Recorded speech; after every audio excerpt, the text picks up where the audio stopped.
ही out class बच्चा है, बहुत अच्छा, बहुत नायाब बच्चा किसी के घर का माशाल्लाह। उस तो बाद यह बच्चा भी बड़ा अच्छा है,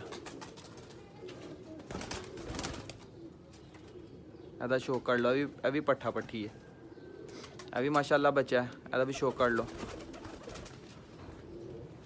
ਉਹ ਇੱਕ ਬੱਚਾ ਪਿੱਛੇ ਬੜਿਆ ਦਾ, ਉਹਦਾ ਮੈਂ ਤੁਹਾਨੂੰ ਸ਼ੌਕ ਕਰਵਾਉਣਾ ਵਾ। ਮਾਸ਼ਾਅੱਲਾ ਇਹ ਬੱਚੇ ਦਾ ਸ਼ੌਕ ਕਰੋ, ਬੜਾ ਹੀ ਅੱਛਾ ਹੈ ਇਹ ਵੀ ਬੱਚਾ। ਇਹ ਲਾ ਬਹੁਤ ਆਊਟ ਕਲਾਸ ਬੱਚਾ।